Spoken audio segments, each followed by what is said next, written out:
आजकाल आपले मुलं खूप चिडचिडे झालेले आहेत. त्यांना राग खूप येतोय. त्याचबरोबर त्यांचं अभ्यासात लक्ष लागत नाही. त्याच्याबरोबरच मुलांचं वजन वाढत नाहीये, उंची वाढत नाहीये आणि सगळ्यात महत्त्वाचा प्रॉब्लेम म्हणजे त्यांची रोगप्रतिकारक क्षमता कमी झाली आहे. आणि त्याच्यामुळेच तुम्ही बघितलं असेल की लहान मुलं सारखे सारखे आजारी पडतात. त्यांना सर्दी, खोकला, ताप, उलट्या, जुलाब, पोटाचे आजार हे कायमचेच झालेले आहेत. हे कशामुळे होतं याचा कधी विचार केला आहे का? आजच्या व्हिडिओमध्ये तुम्हाला मी अशा 3 गोष्टी सांगणार आहेत की ज्या ह्या सर्वांसाठी कारणीभूत आहेत. यातील तिसरी जी गोष्ट आहे ही सर्वात खतरनाक आणि धोकेदायक आहे. ह्या तिसऱ्या गोष्टीमुळे लहान मुलांचं संपूर्ण भविष्य पणाला लागलेलं आहे. त्यामुळे हा व्हिडिओ शेवटपर्यंत बघायला विसरू नका.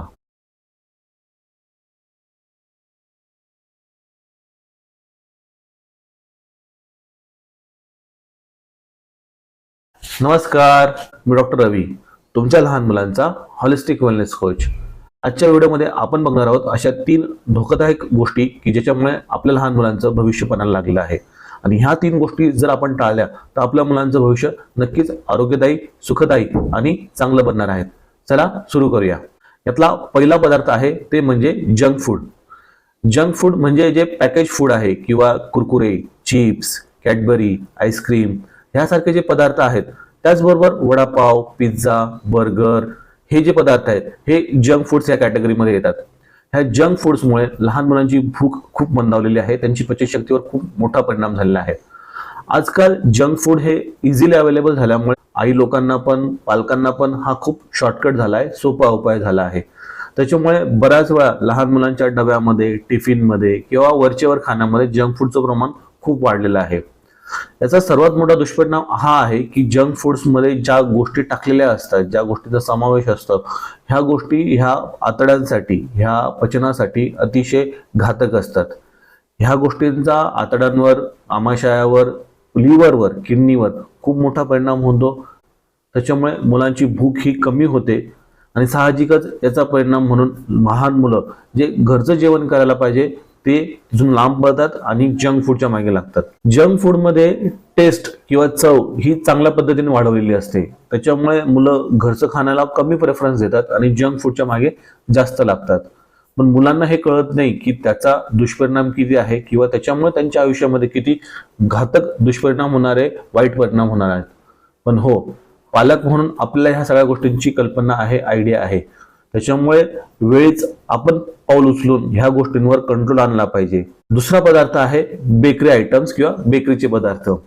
बेकरीच्या पदार्थांमध्ये बिस्किट, पाव, खारी, टोस्ट, त्याचबरोबर डोनट्स ह्या गोष्टींचा समावेश होतो. बेसिकली बिस्किट किंवा पाव किंवा जे काही बेकरीचे प्रॉडक्ट्स आहेत हे मैद्यापासून बनवलेले असतात. आणि मैदा जो आहे तो लहान मुलांच्या पोटासाठी, आमाशयासाठी घातक आहे. हा मैदा पोटामध्ये जाऊन पडून राहतो, पचत नाही. आणि मैद्यासारखे हे जे पदार्थ आहेत यातमध्ये बिस्किट, पाव, डोनट हे आमाशयामध्ये, पोटामध्ये पडून राहतात, पचत नाही आणि त्याचा डायरेक्ट इफेक्ट लहान मुलांच्या भुकेवर होतो. ऑलरेडी जे पोटात आहे तेच पचलं नाही तर नवीन भूक लागण्याची शक्यताच निर्माण होत नाही. म्हणून हे बेकरीचे जे पदार्थ आहे हे भुकेवर खूप प्रचंड परिणाम करतात आणि ती भूक कमी करतात. त्याचबरोबर जे लहान मुलांना वारंवार होणारा जो त्रास आहे कॉन्स्टिपेशनचा किंवा बद्धकोष्ठतेचा, त्याच्यामध्ये लहान मुलांचं पोट साफ होत नाही, याला मुख्य कारण म्हणजे हे बेकरीचे प्रॉडक्ट्स आहेत. आणि साहजिकच अति प्रमाणात ह्या बेकरीच्या प्रॉडक्ट्सचा वापर झाल्यामुळे लहान मुलांची भूक, पचनशक्ती मंदावते. त्याचा परिणाम डायरेक्टली लहान मुलांच्या वजनावर, त्यांच्या उंचीवर, त्यांच्या मेंदूच्या विकासावर आणि त्यांच्या रोगप्रतिकारक क्षमतेवर दिसून येतो. आणि त्यामुळे आज जरी आपल्याला वाटतंय की जंक फूड झालं किंवा बेकरीचे पदार्थ झाले हे मुलं खात आहेत, त्याचा आता सध्या तरी दुष्परिणाम दिसत नाही, पण लॉंग टर्म मध्ये ह्या गोष्टी खूप त्रासदायक होणार आहे. कारण ओव्हरऑल लहान मुलांची जी बौद्धिक, मानसिक, भावनिक वाढ होणार आहे ही ह्या गोष्टींच्या अतिप्रमाणामध्ये सेवन केल्यामुळे ही खूप खुंटणार आहे, कमी होणार आहे. आणि साहजिकच बौद्धिक आणि मानसिक वाढ कमी झाल्यामुळे पण लहान मुलांचं अभ्यासात लक्ष लागत नाही, चिडचिड करतात, त्यांना कोणतीच गोष्टी सहन होत नाही. त्यामुळे पालक मित्रांनो, आता वेळेतच आपण ह्या सगळ्या गोष्टींवर कंट्रोल आणला पाहिजे, त्याच्यावर आवर घातला पाहिजे. यासाठीच आपल्याला पर्याय म्हणून आपले घरचे पदार्थ जे आहेत ते आपण चांगले, चमचमीत, व्यवस्थित करून देऊ शकतो. आणि आता तिसरा आणि सर्वात घातक गोष्ट तो म्हणजे मोबाईल. आजकाल मोबाईल किंवा टेक्नॉलॉजी ही दुधारी तलवार झालेली आहे. या टेक्नॉलॉजीमध्ये मोबाईल असो किंवा लॅपटॉप असो किंवा टॅबलेट्स असो, आयपॅड असो, टीव्ही असो, ह्या ज्या गोष्टी आहेत ह्या डिजिटल स्क्रीन कन्सिडर केल्या जातात. ह्या स्क्रीनचा अतिवापर झाल्यामुळे लहान मुलांचं जे आयुष्य आहे हे बर्बाद व्हायला लागले आहे. बेसिकली ह्या गोष्टींचा वापर ज्ञानार्जनासाठी, नवीन गोष्टी शिकण्यासाठी, जे आपल्याला कळत नाही ते समजून घेण्यासाठी असं व्हायला पाहिजे. पण बऱ्याच वेळा लहान मुलांना याचीच कल्पना नसते की याचा वापर कसा करावा. आणि साहजिकच लहान मुलं मोठ्या माणसांना कॉपी करतात. त्याच्यामुळे घरातले जे मोठे माणसं आहेत, पालक आहेत, आई बाबा आहेत, हे जे मोबाईलवर किंवा टीव्हीवर बघतात तेच लहान मुलं त्याचं अनुकरण करतात आणि त्यांच्या मोबाईलच्या स्क्रीनवर पण तुम्हाला तेच दिसून येईल. मग त्याच्यामध्ये वेगवेगळ्या प्रकारच्या मालिका असतील, त्याच्यामध्ये व्हिडिओ गेम्स असतील, त्याच्यामध्ये क्रिकेट सारखे खेळ असतील किंवा अनेक अशा गोष्टी की ज्या आपल्याला अजिबात अपेक्षित नाही की त्या लहान मुलांनी बघाव्या म्हणून. आजकालच्या मोबाईलच्या जमान्यामध्ये लहान मुलांचा कॉन्सन्ट्रेशनचा जो टाइम आहे किंवा जो एकाग्रतेचा जो वेळ आहे हा प्रचंड कमी झाला आहे. त्याच्यामुळे जे अभ्यास करताना एक बैठक पाहिजे की मुलं 1 तास बसले, 2 तास बसले, त्याच्यामुळे मुलांचा अभ्यास चांगला झाला, हे असं प्रमाण खूप कमी झालं आहे. याचा डायरेक्टली परिणाम जो आहे तो त्यांच्या मानसिक, भावनिक आणि बौद्धिक वाढीवर होणार आहे. जितकं लहान मुलांचं कॉन्सन्ट्रेशन कमी, एकाग्रता कमी, तितकीच त्यांची आकलन क्षमता कमी होणार आहेत. आणि याचा परिणाम लहान मुलांना आपण जे काही वाचतोय, जे काही बघतोय, ह्या गोष्टी समजून घेण्यामध्ये होणार आहे. आणि याच्यामुळे लहान मुलांची जी बौद्धिक विचार करण्याची क्षमता जी आहे, बौद्धिक क्षमता एकंदरीत ही कमी होत चाललेली आहे.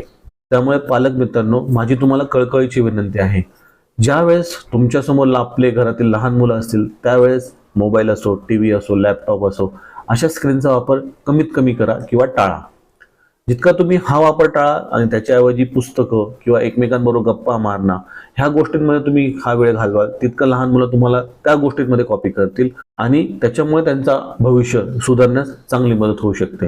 आणि हो, एक लक्षात घ्या, आत्ताची जी पिढी आहे ती जेन झी किंवा जेन अल्फा आहेत. त्यामुळे ह्या पिढीवर अशा बाबतीत आपल्याला लक्ष ठेवणं खूप गरजेचं आहे. ही मुलं जितके हुशार आहेत तितकेच हे मुलं चुकीच्या किंवा वाईट संगतीत, वाईट वळणावर जाण्याला वेळ लागत नाही. त्याच्यामुळे ही पूर्णतः आपली जबाबदारी आहे की त्यांना मोबाईलमधून किंवा ह्या डिजिटल स्क्रीनमधून किंवा ह्या सोशल मीडियामधून त्यांना कोणती इन्फॉर्मेशन मिळायला पाहिजे याच्यावर लक्ष ठेवणं ही पूर्णतः आपली जबाबदारी आहे. तर पालक मित्रांनो, ह्या ज्या 3 गोष्टी आहेत ह्या जर आपण टाळल्यात तर आपल्या लहान मुलांचं भविष्य नक्की उज्ज्वल होऊ शकतं आणि त्यांची बौद्धिक, मानसिक, शारीरिक आणि भावनिक जे आरोग्य आहे हे वाढण्यासाठी ह्या गोष्टी टाळण्याची आपल्याला नितांत गरज आहे. तुम्हाला हा व्हिडिओ जर आवडला असेल तर व्हिडिओला लाईक करायला विसरू नका, सबस्क्राईब करायला विसरू नका. आणि अजून तुम्हाला या विषयासंदर्भात अजून काही माहिती पाहिजे असेल तर तुम्ही कमेंटमध्ये मला नक्की सांगू शकता. पुन्हा भेटूया एका नवीन व्हिडिओसह. धन्यवाद.